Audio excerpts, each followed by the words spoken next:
The following program is a Town of Colony television production of the William K. Sanford Town Library. It goes all my life's a circle, sunrise and sundown.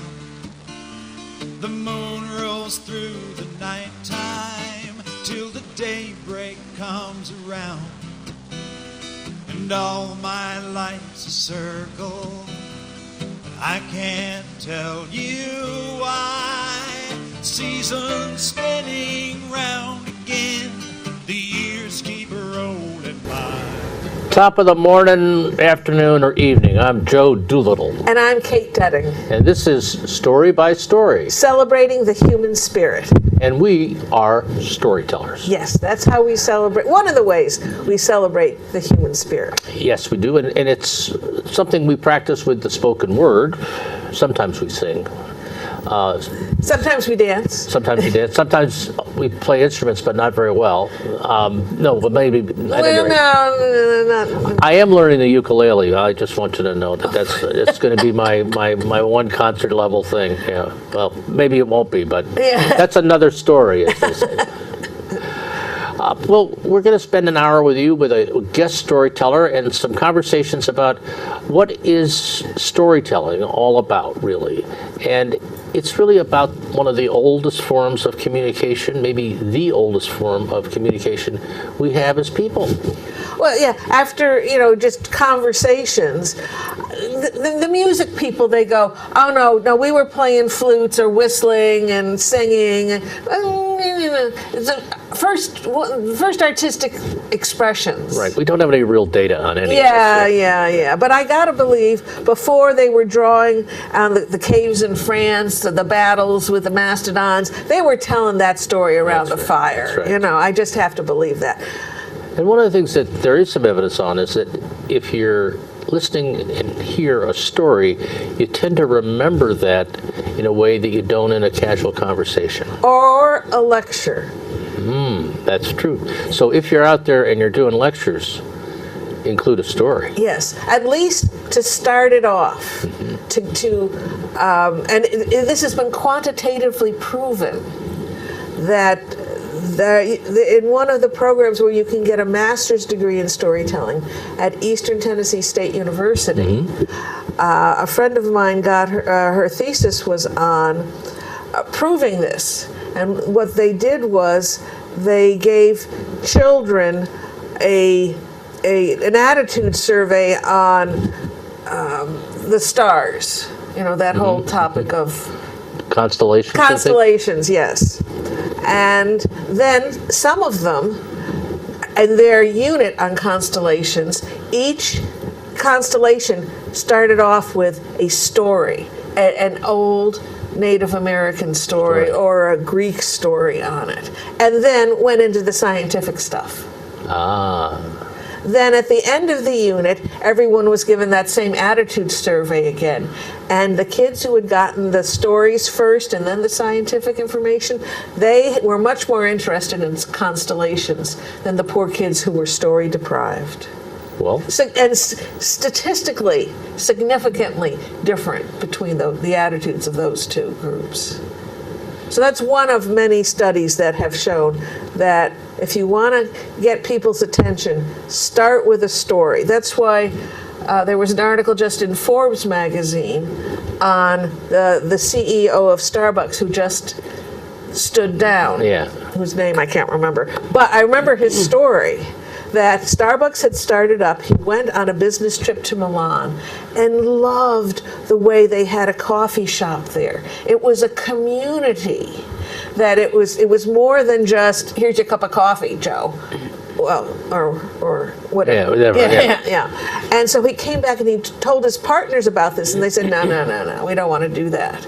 So he left them, went off, had a pilot store that he started up following the Milan idea, and 2 years later, he bought his partners out of Starbucks and took it over. There you go. And he was telling that story over and over again throughout his whole career, that he had some wonderful words of the atmosphere in that coffee shop in Milan that he wanted to recreate here. Well, you know, the thing about stories is that sometimes they just happen to you. And as you were talking about the stars, I just had breakfast with Ken Bushman, who I tell stories with, and he runs Camp Fowler, our Reformed Church camp up in the Adirondacks. And they do they have a soccer field. They don't call it, it's the recreation field. They don't talk about it as a soccer field anymore because the kids who don't play soccer don't do it. And after, like, the bonfires died down, Ken will take these kids up, if it's a clear night, and they lay on the ground, and he tells the old Greek myths. And counselors, they have a program called Camp Aaron, which is for kids who have lost a parent or significant other in the weekend. And George Giokis is a friend of mine, and he's the physician in charge of palliative care at Ellis Hospital. And he was on his back listening to Ken tell those stories. And he talks about it almost every time I see him. And it's the kind of thing that is an experience, like the community of the coffee shop in Milan. And when you're there, you love it and you remember it. And one of the things about stories is someone once said, we don't remember days, we remember moments. We remember the moment that we were laying on our back, hearing the story of the Pleiades. Oh, and hearing Kent. Well, yeah, that's I mean, Kent is a fabulous, fabulous human being as well as a storyteller. So stories have a lot of applications, and often we think that they just kind of occur, but storytellers have to prepare them, and they have to kind of think themselves into the story. And I just want to make another little plug. If you're interested in learning more about storytelling, you can go to our website, www.storyscircle@proctors.org. There's a lot of information, and you can think about coming out and sitting in on one of our Story Circle meetings where we kind of practice storytelling and talk a little bit about it. And I really encourage you to get your feet wet in storytelling. We'd love to see you. And it's right here at the Colony Library. Half the time. Half the time. And half the time is at the Pine Hills Library in Albany. And all those dates are on our website. Anyway. Yeah, you go to StoryCircle@proctors.org and click on Story Circle, or you can go to story-circle.org and get directly to our Guild section of the Guild website. They're kind of interrelated, but...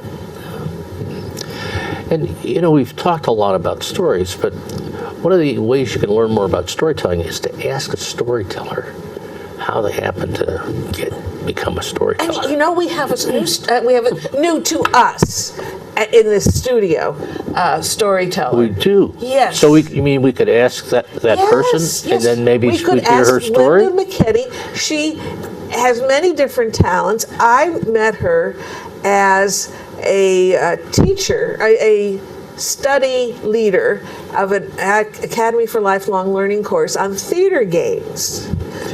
So, Linda, welcome. Thank you. That's one of your hats. Yes, I do wear multiple hats. I call myself a multi-potentialite because I have so many different interests. Boy, there's a new handle. What are you? I'm a multi-potentialite. Right. You have a high potentialite. I think that's. I have a grand dog who's a Maltese poodle mix, and we call him a multi-poo, but I've never heard of multi-potential. There you go. Similar. Multi-po. Multi-po. Are you're local, but are you? Where do you? Just introduce yourself a little bit, maybe. Well, I'm Linda McKenney, and I live in the Saratoga Springs area. And I'm pretty new to storytelling.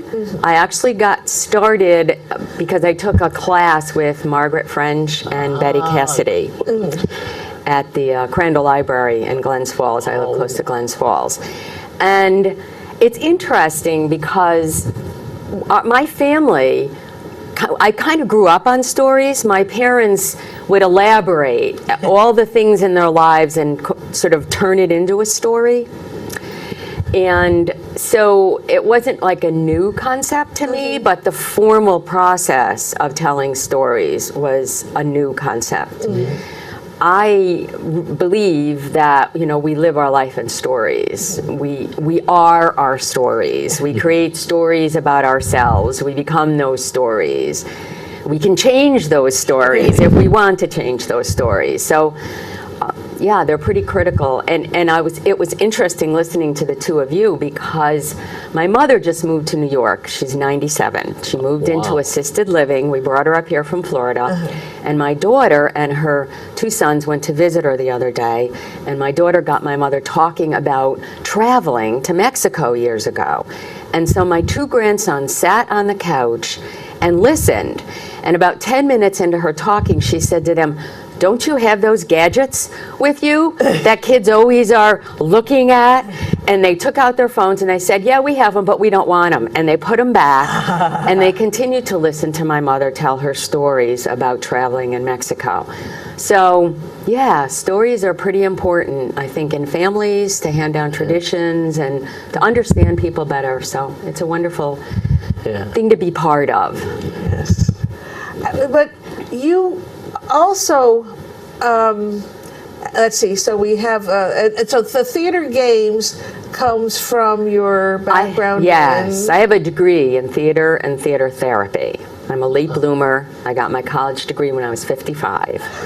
Wow. Better late than never. Better late than never. And it took me a while to sort of figure out what I wanted to do in life. I was a stay-at-home mom for many years, raised my family and such. And so then that sort of navigated my way through theater things, and then I guess I sort of got into storytelling in Toastmasters. I joined Toastmasters to improve public speaking skills.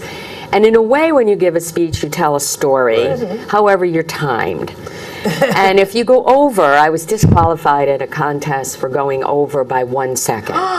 Yes. Oh. So what I like about the more relaxed form of storytelling is while you do have sort of a time constraint, you're not going to get penalized for going over by 1 second.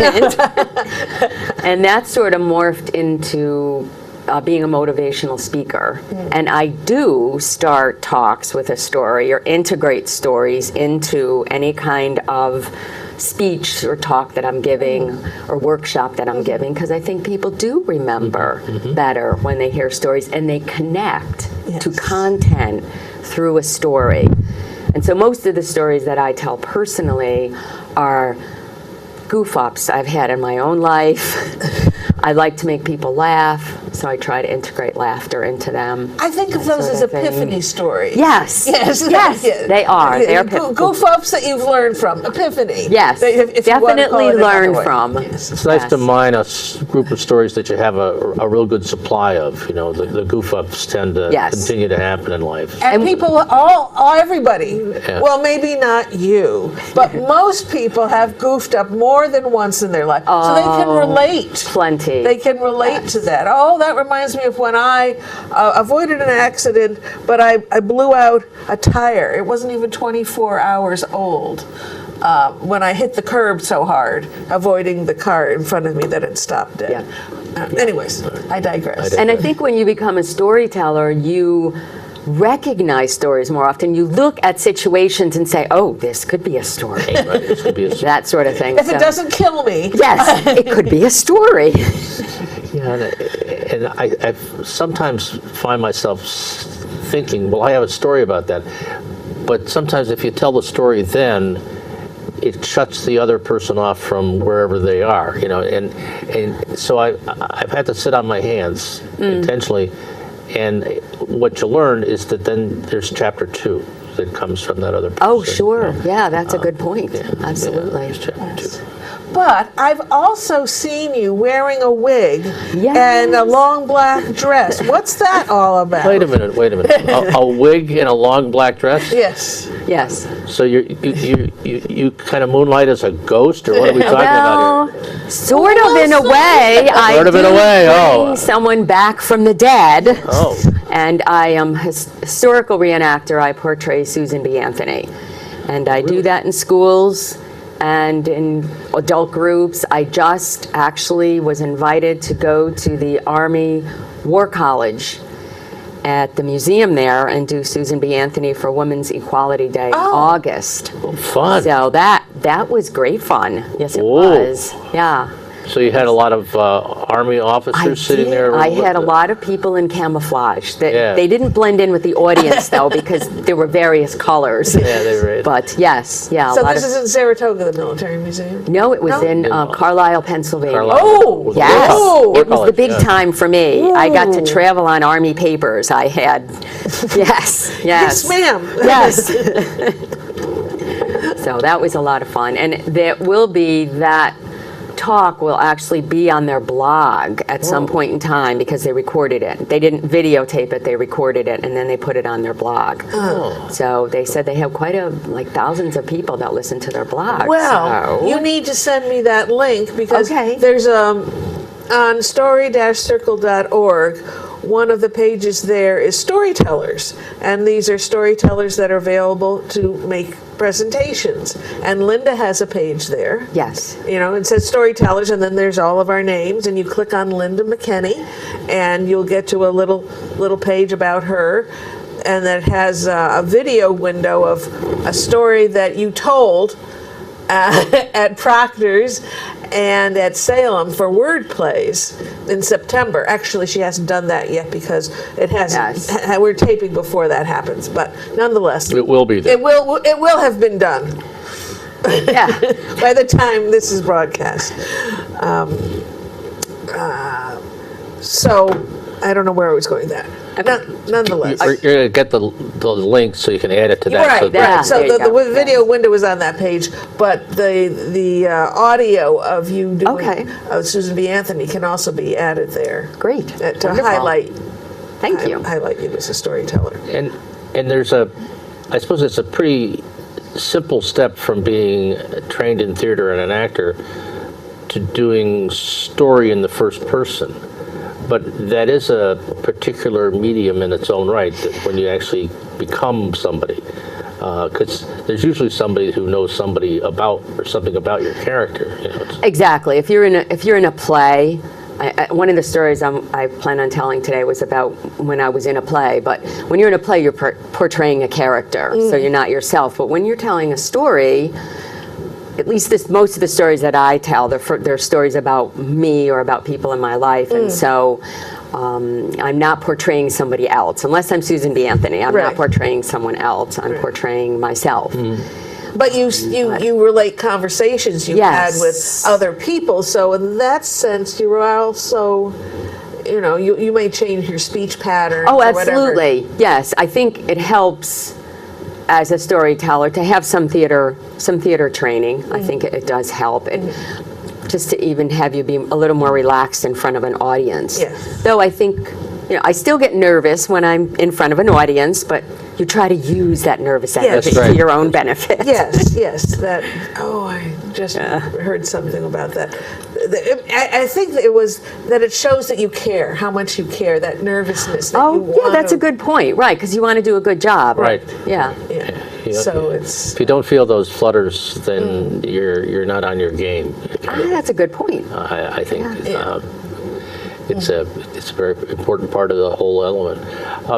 Maybe what would be good is if you share a story with us. Okay. And then we'll kind of talk about the story Okay. and observations, and that'll be fun to listen to you tell a story. All right. Yes. Please tell us a story. Okay, I will.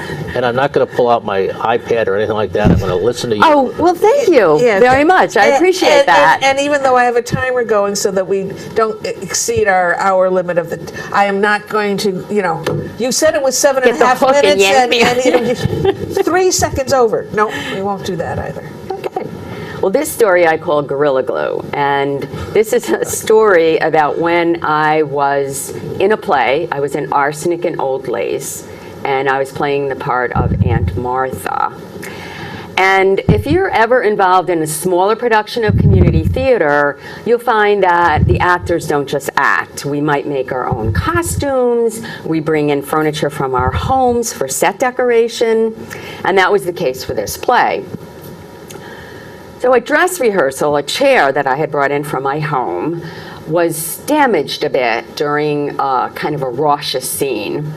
So the next day, opening night, I brought in some Gorilla Glue to fix the chair.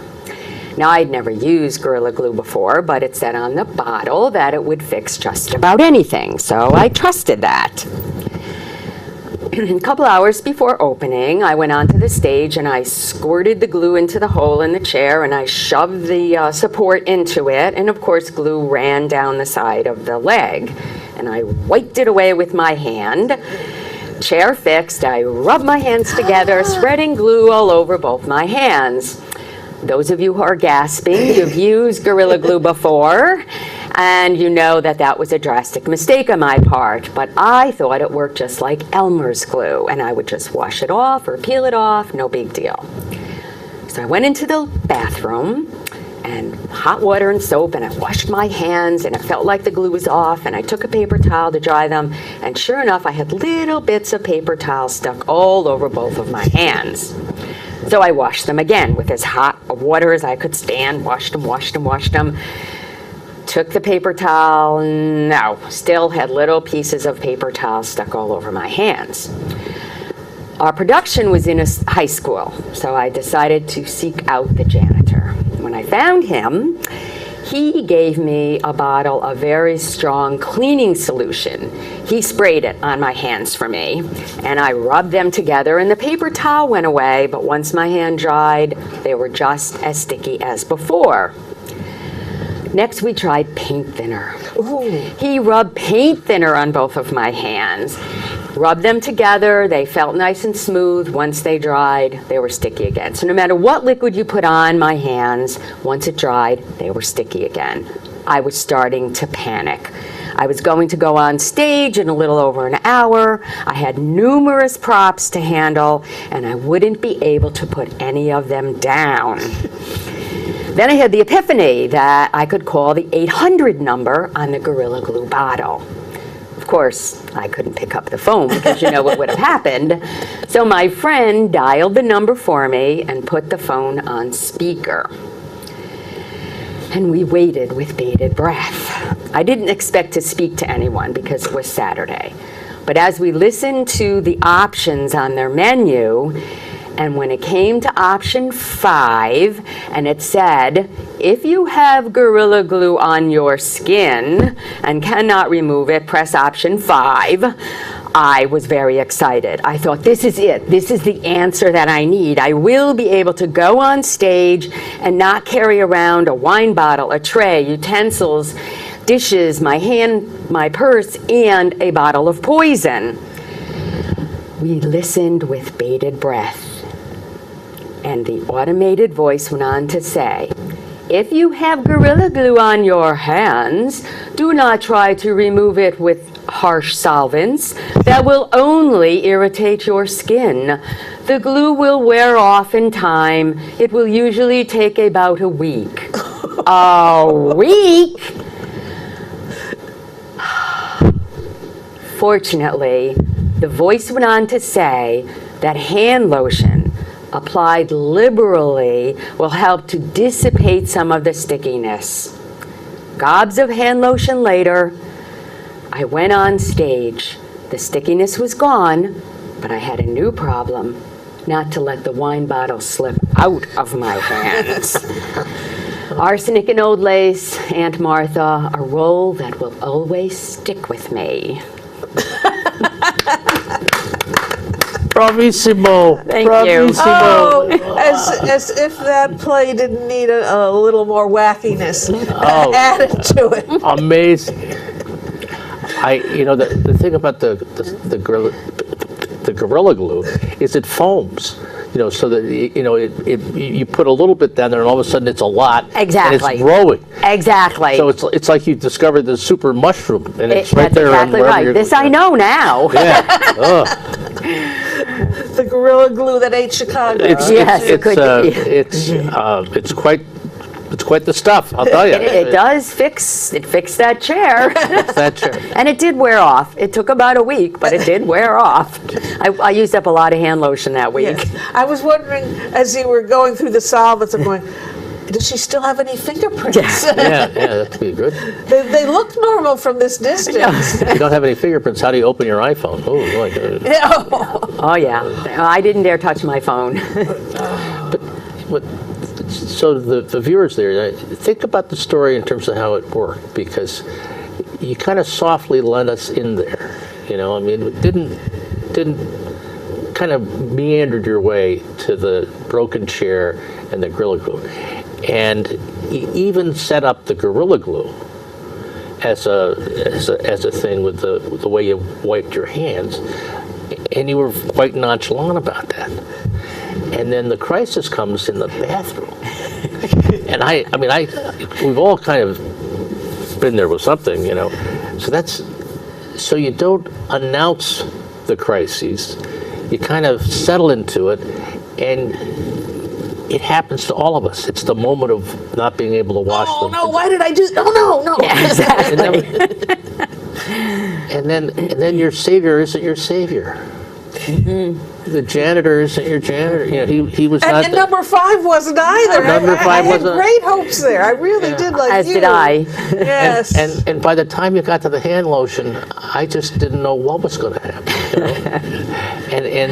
And that's kind of the way a good story can continue to meet the expectations of the listener for both entertainment and wonder. Because you kind of wonder what's going to happen, and then you're in wonder that you actually pulled all this stuff off without dropping the bottle. That's great. Have you ever used Gorilla Glue again? I have very cautiously. Very cautiously. Very cautiously. I know how it explodes and Right. bubbles up, so I use a little tiny bit, and I don't touch it. I don't touch it. No. Yes. I'd be wearing gloves, actually, but That's a good point. Yes. So it gets on the gloves. Okay. So and it wears off the gloves. Okay. And you don't pick up anything with the glove while the glove's wet. Yeah, it's an improvement, but it's still. I think the other thing about story that we learned from you in that story is that a good story shares a part of the storyteller. In other words, you shared a lot about who you were. 1, you're an actor. 2, you could pull off Aunt Martha. And that you were a supportive person because you shared your furniture with the play. So you have a whole bunch of information that normally isn't shared in a conversation right away. And you have perseverance. You kept on. You tried to solve the problem yourself. Janitor, that's brilliant. I'm not sure I would have gone there. And because that didn't help. Now, don't get too analytical about stories. Yeah. But what I was trying to do is just kind of draw out the diagram of the story a little bit, because when you're developing a story and when you're kind of evaluating how you're going to tell it or how you're going to change it, it's helpful to have a little diagram, and that's maybe one of the more formal things that a storyteller will do. But most of the time, we just kind of go with the flow and see where it's going to take us. And sometimes our hands stick together. I thought you were a flow person. Well, I am a flow person, but sometimes you kind of have to ask yourself, how am I going to make this work for this group of people? Oh, okay, that's very key. And usually with me, when I get more disciplined is when I get terrified, and that happens when I tell to kids. Because I think kids are the hardest audience, because if you blow it, they tell you right away. Oh, they do. They do. They hold nothing back. And then, yes. and if you've got their parents in the room, and then, so I'm much more disciplined with my prep with kids than I am with adults. Yes. I just look at you and say, well, here we are having a beer together. I'll tell you a story. Yeah. Oh, sure. Yeah, I think of you as a kitchen table raconteur. Well, yeah, that's sort of. Not with kids. Not with kids, but beginning, middle, and end. That's good that you can identify those sections. Crisis. Really, I think all stories need a crisis and a resolution. Elizabeth Ellis, a wonderful storyteller from Dallas, says, it's not fair if you leave your listeners in the middle of your crisis. When people come to listen to stories, it's like you're a tour guide, and it's implicit that you will bring them back alive. And leaving them in the pit of your despair means you're not ready to tell that story. It does not have a resolution. Yeah. And you need to, and sobbing on stage is also, you were supposed to be taking care of them. They are not supposed to be taking care of you. Okay. So it's beginning, middle, end, crisis resolution. It's not as simple as all that, but it's wonderful fun. It's wonderful. Even if you were feeling sick, if you have to tell a story, all the symptoms go away while you were telling the story. That happened to me at a weekend workshop, and I had abdominal pain. I had taken too much Lactaid. I hadn't drunk enough milk to offset that, and so that's what was. But I didn't know what was going on. I just knew. Oh, I don't know if I can tell. It's your turn. Okay. There I am. The show must go on. And I went through it, and then I said, I have to go to the bathroom. Yeah. Thank you very much. So That may have been too much information. okay, sorry. We are real people. We do go to the bathroom Right. more than just to wash our hands, trying to get rid of Gorilla Glue. I know that there's a lot of good performances going on this month in the storytelling world, and we're going to take you through those because we want to encourage you to come out and not only come to a Story Circle meeting and practice with us, but maybe come and listen and be entertained. Yes, indeed. We have a wonderful lineup this October. First, on First Tuesday, Tales and Stuff at Arthur's Market in the Stockade section of Schenectady, a series that Joe organizes. On October 2nd, there'll be a program, the featured teller will tell some stories on stories of spooks in the valley.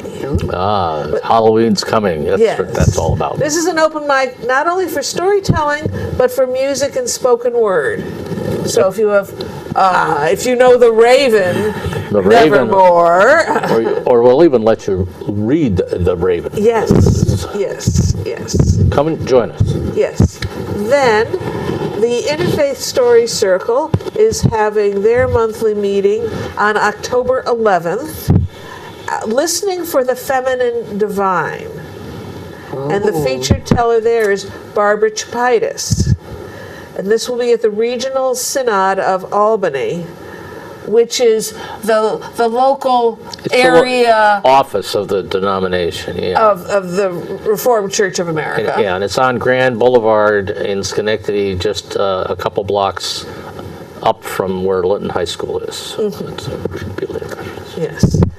Synod, it's not a snud. No, sorry.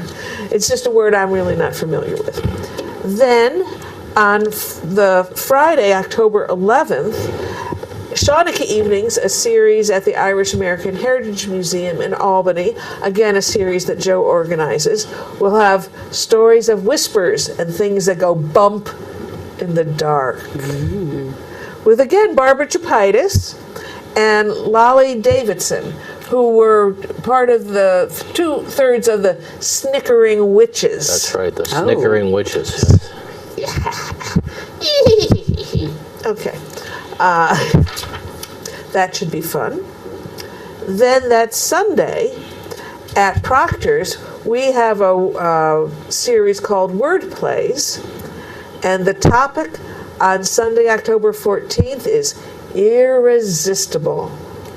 And when I made the flyer, I thought, I just sort of free associate, and I went immediately to chocolate.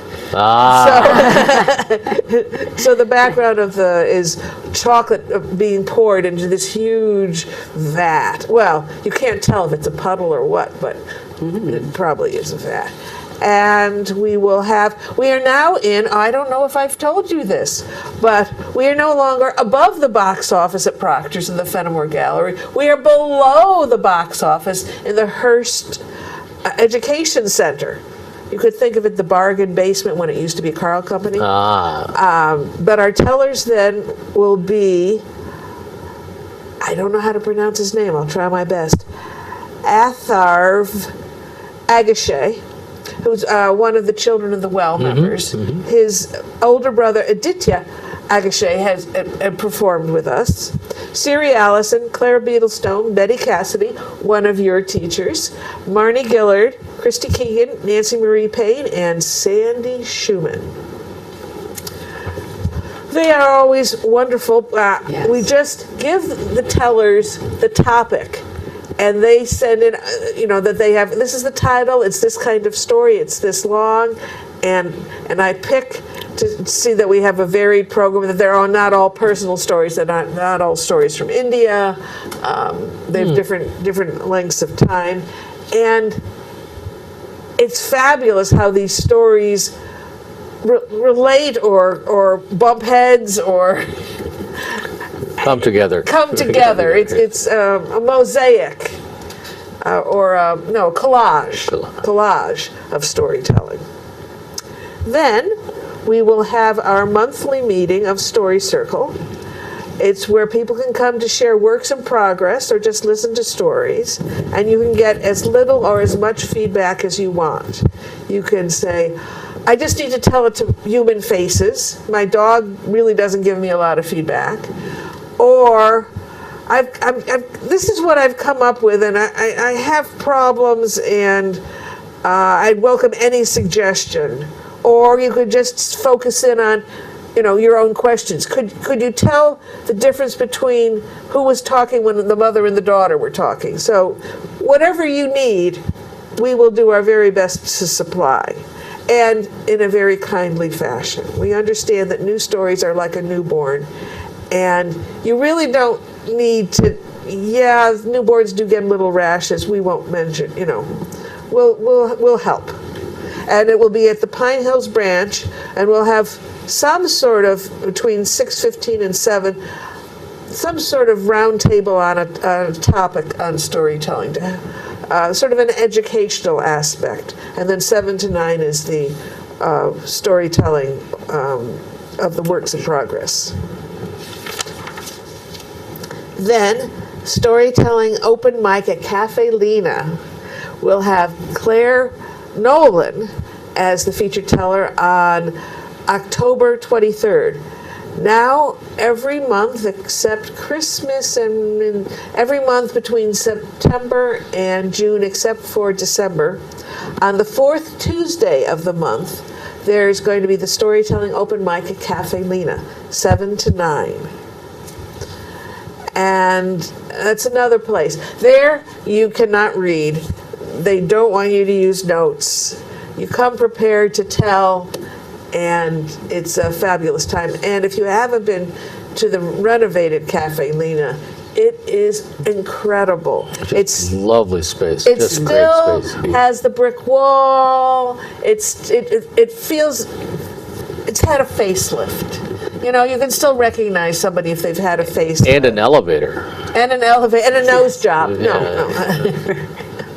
Yes, and an elevator. If the stairs that work, that is an emergency exit, and they've been redone. So if you need to get out of there, it's a useful set of stairs now.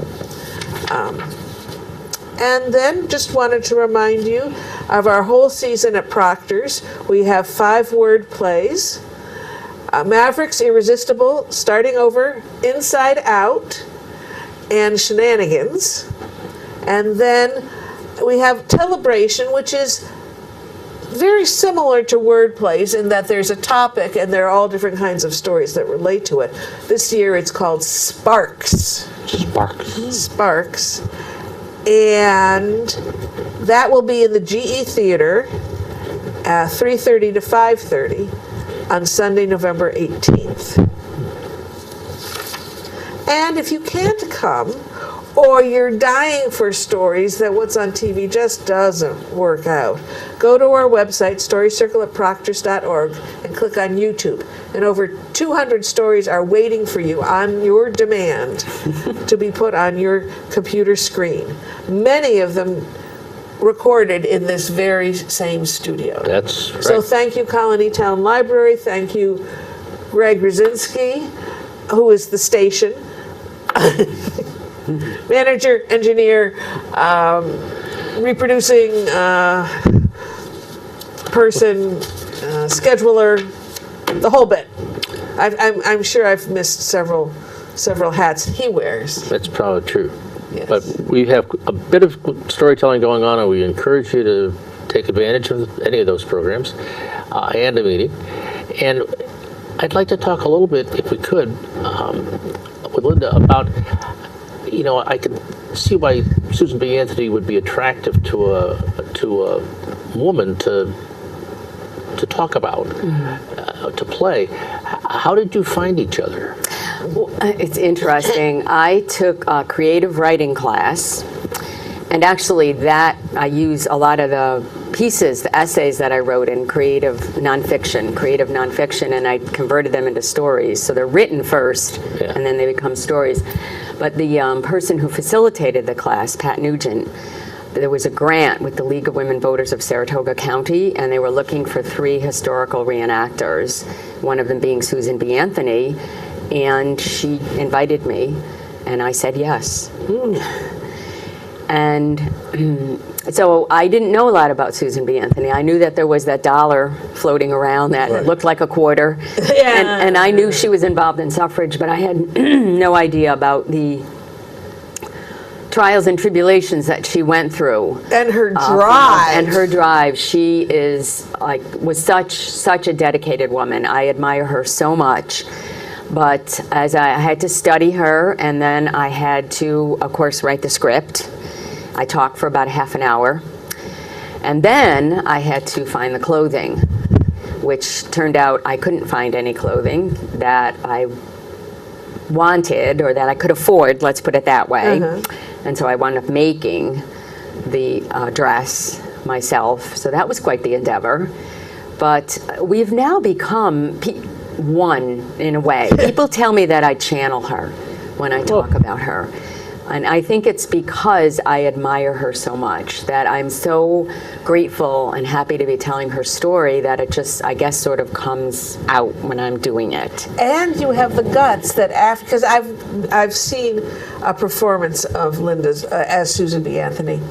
You have the guts to take questions from the audience as Susan B. Anthony. Oh, I stay in character. Yes. People try to trip me up, but I stay in character. And that can be challenging. I have gotten questions I couldn't answer, and I try to skirt around them or say, gee, it's been so long, I just don't remember that person. Yes. But yeah, that I enjoy that part of it. That is a challenge. But I think it's important to do things that scare us a little bit, because it makes us a little braver overall when we do that. So I'm not adverse to that. I'm not going bungee jumping, but I'll take questions as Susan B. Anthony. I'll take questions. That's sticking your neck out. Yes, a tad. Well, that's kind of the motivation to take the writing class and then learn how to kind of collect the stories, and then be asked to, or commissioned to collect a personage, and then put it together, and then find that you're so with it that you actually channel her. I know. It's interesting how life, you go down one path and you really don't often know where that path is going to lead you. And I had no idea that taking that creative nonfiction class, what it was going to do for me. With Academy of Lifelong Learning. Yes, that was with the Academy of Lifelong Learning as well. So, and the women that took that class, we still meet once a month. We critique each other's work. Cool. We're very supportive. We call ourselves sister writers, and we help each other with our writing. Yeah, so it's really been a blessing overall.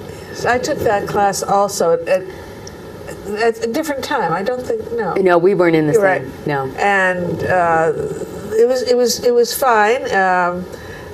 But we didn't bond, and we didn't meet. Though, anyways, that's about me, not about you. We have about 15 minutes left. Okay. And I know you have another story up your sleeve. I do. So let's make sure that gets in, and okay. then we can talk about storytelling for another 3 hours easily. Oh, sure. But let's get your story in first. Okay. Well, I call this story the African Violet Caper. And it is actually a story about one of the most terrifying things that I ever did in my life. And at that time, I was working at a bank as the payroll clerk, and my office was adjacent to that of the internal auditor. And I will call him John because that was his name. And John was a bit of a whiner, and he liked to come into my office every day and whine and complain. And I could tolerate it up to a point because I do have a high pain tolerance. But it was his remarks about women that really got to me. He would say things like, women should be barefoot and pregnant, and women were put on this earth to serve man. I suspected that at home his wife ruled the roost, and so he liked to puff himself up at work. And I would sometimes come back with a snarky comment, but that would just egg him on, so eventually I just quit, and I would listen. On Employee Appreciation Day, every person in the bank was given an African violet. Now, John doted on his African violet. And every day when he came into my office, he would tell me how well he was taking care of it with appropriate watering and fertilizer.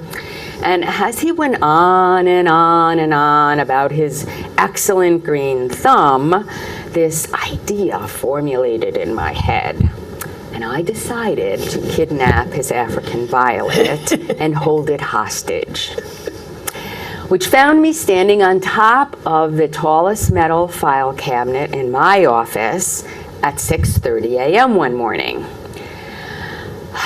My heart was pounding like a jackhammer, and my jello-like legs were jittering and jiggling. So I just paused for a moment to gather my breath, and I looked out over this elite floor of the bank and noticed how quiet it was. Without all of the executives, the ego cloud had dissipated. And then I noticed that it sort of looked like a maze. And I imagined all of the executives, the vice president of human resources, and the vice president of finance, and the vice president of accounting, all of those executives as superior rats, directing all of us worker rats in our daily activities. The secretary and I were the only worker rats on the floor. And then I composed myself, realizing, I better get to it because I only had just so much time to do this. And if I got caught, I would be fired. So I stepped over on top of the tall metal cabinet in John's office, and I almost slid right off. I chastised myself for wearing pantyhose. But it was too late to do anything about it because anyone who wears control top pantyhose knows that it takes an inordinate amount of time to take them off and put them back on. So I just vowed to be careful. I had been in John's office before, so I knew that his furniture was situated in a way that I could clamber my way down, which I did. And when I arrived on his office floor, I scooped up his plant and I put it on top of the file cabinet, and I climbed my way back up, and then I put it over on top of my cabinet and climbed over very carefully and cautiously made my way down till I was in the solid carpeted floor of my office. And I breathed a sigh of relief. Once my pulse settled down, I looked around trying to figure out where I was going to put that African violet. I threw caution to the wind and put it on the windowsill next to mine. Now the ransom note. I had prepared for this by occasionally getting a brand new inter-office envelope from the mailroom because I could use one from my office, even if I tried to black out my name. You never know. John was good at discovery. And as for the ransom note, I prepared a true kidnapper's ransom note. At home, I cut out little words out of magazines and glued them all over a piece of paper. I made sure I did this at home because otherwise I would be misappropriating company supplies. So the first ransom note said, "I have your African violet. If you want to get it back alive, do as I say. More to follow." So I put the ransom note in the envelope, and I wrote John's name with my left hand to describe my signature. And John would be in soon, so I locked my office door, I went next door for coffee, but I shoved the envelope, I buried it in the secretary's inbox. When I came back at 8:30, the floor was in bedlam. John was scurrying about trying to sniff out his plant and who had sent the note. As soon as he saw me get off the elevator, he ran over and told me what had happened, and I feigned surprise. He followed me to my office, babbling, whining. I tried not to make eye contact. I took off my coat, I hung it up, I sat with my back to him. I was afraid I would burst out laughing. So I shuffled through papers, and eventually he got tired of complaining and he left. I closed my office door and I put my head down on my desk, and I enjoyed a delicious silent laugh. The next day I sent the next ransom note, prepared very much the same way as the first one. And this one said, "I have your precious African violet. If you wish to get it back, you must wear a pink shirt to work." Now, in those days, men didn't wear pink shirts. "You will begin each day in the common area with a 10-minute speech as to the superiority of women. Every day without compliance," and I thought the word compliance was good for an internal auditor, "would result in a severed appendage of your plant." So I put the note in the envelope, and I put one of the leaves from his plant in there with it.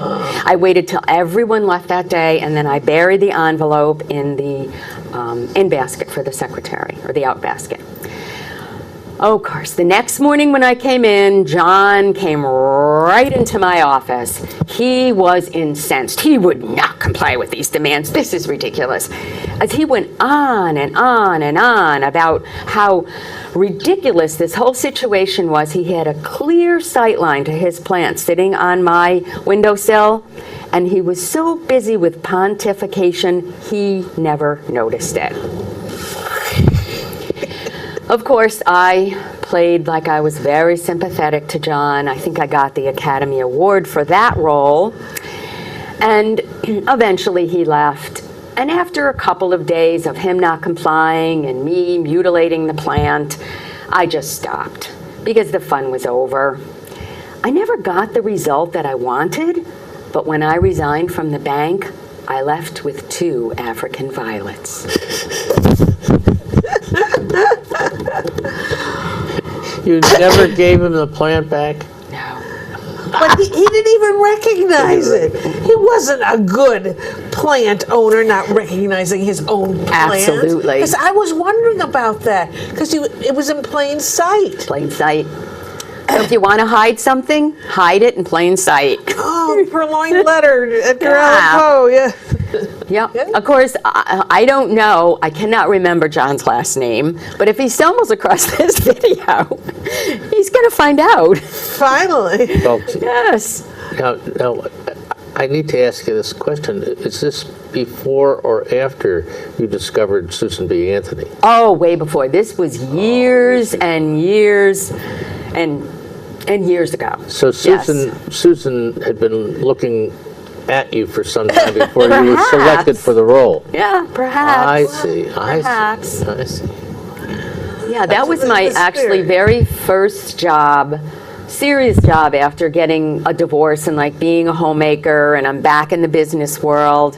And I was sort of trying on my brave shoes, I guess, which is why I said it was one of the scariest things I ever did, because back then I was a lot more timid.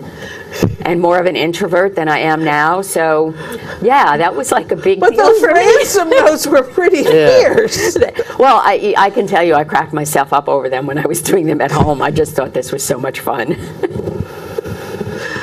Okay. I I knew you were a very nice person and very creative, but I also know always treat her right. right. I was going to say, keep on the right side of this woman, or she's going to eat your plant. I'll tell you. And I do have African violets. You do. My grandmother had African violets, and I have always had African violets. And now you talked about writing the stories as part of a creative writing class. Was that a story that was written first and then told? Yes. Or did you tell it first? It was written first. Oh. And so I think what happens when you write a story, like you were saying, you wind up with sort of an arc in your story. You wind up with choosing words differently, descriptive words. When I write creative writing, I try to paint pictures. I try to have people be able to visualize what's going on. So then when I'm telling the story, I try to do the same thing as best I can to bring you into that place and imagine being there with the metal file cabinets and me standing on top and Seeing the maze, and seeing the maze and that sort of thing. So that is like one of my goals when I tell a story, is to try to help you visualize and be there with me as best I can. You know, there's that whole Joseph Campbell, the hero story, that if you look at most movies and really well done stories, you have that whole, you know, the hero goes on a journey, is somehow transformed and comes back a different, you know, different person with usually a message of some sort. So sometimes that happens in a story as well, which is kind of cool when it does. Your journey was up and Up, over. up and over. Down. Yeah. The cubicles. I've never had a cubicle with a locked door. I've been in cubicles, yes. and I've been in 9.5 foot by 9.5 foot office that had a door. Well, because I did the payroll and because that was very confidential information, I was one of the few people that had a locked door on her cubicle. But And they thought that would be enough. They thought that would be enough, yes. They'll just keep her in there. And John in auditor. Yes, Yeah. the internal But auditor. Internal Which, you know, he wasn't a popular guy that much because, you know, if yeah. you've ever worked in business, the internal auditor is always pointing out what you're doing wrong. Right. And most of us find that annoying, right? So I think he might have been an okay guy deep down inside. But there was just something about, and I knew he was saying those things just to irritate me, those things about women. And it did. And it did. And it worked. And you irritated him right back. Well, our time has flown. We have less than a minute to say goodbye. Wow. Well, Linda, this has just been delightful. I've learned a bit about how to be creative, I have to say. And I probably learned a little bit more about pantyhose than I never learned. But it's been delightful. Thank you. And Kate, it's always wonderful hanging out with you. And you guys out there, thanks for watching. And we hope you'll come back to watch the show, to come to one of our live performances, or go to Story Circle at proctors.org and click on YouTube. Thank you very much. Have a great rest of your week. It goes all my life's a circle, sunrise and sundown. The moon rolls through the nighttime till the daybreak comes around. And all my life's a circle, I can't tell you why. Seasons spinning round.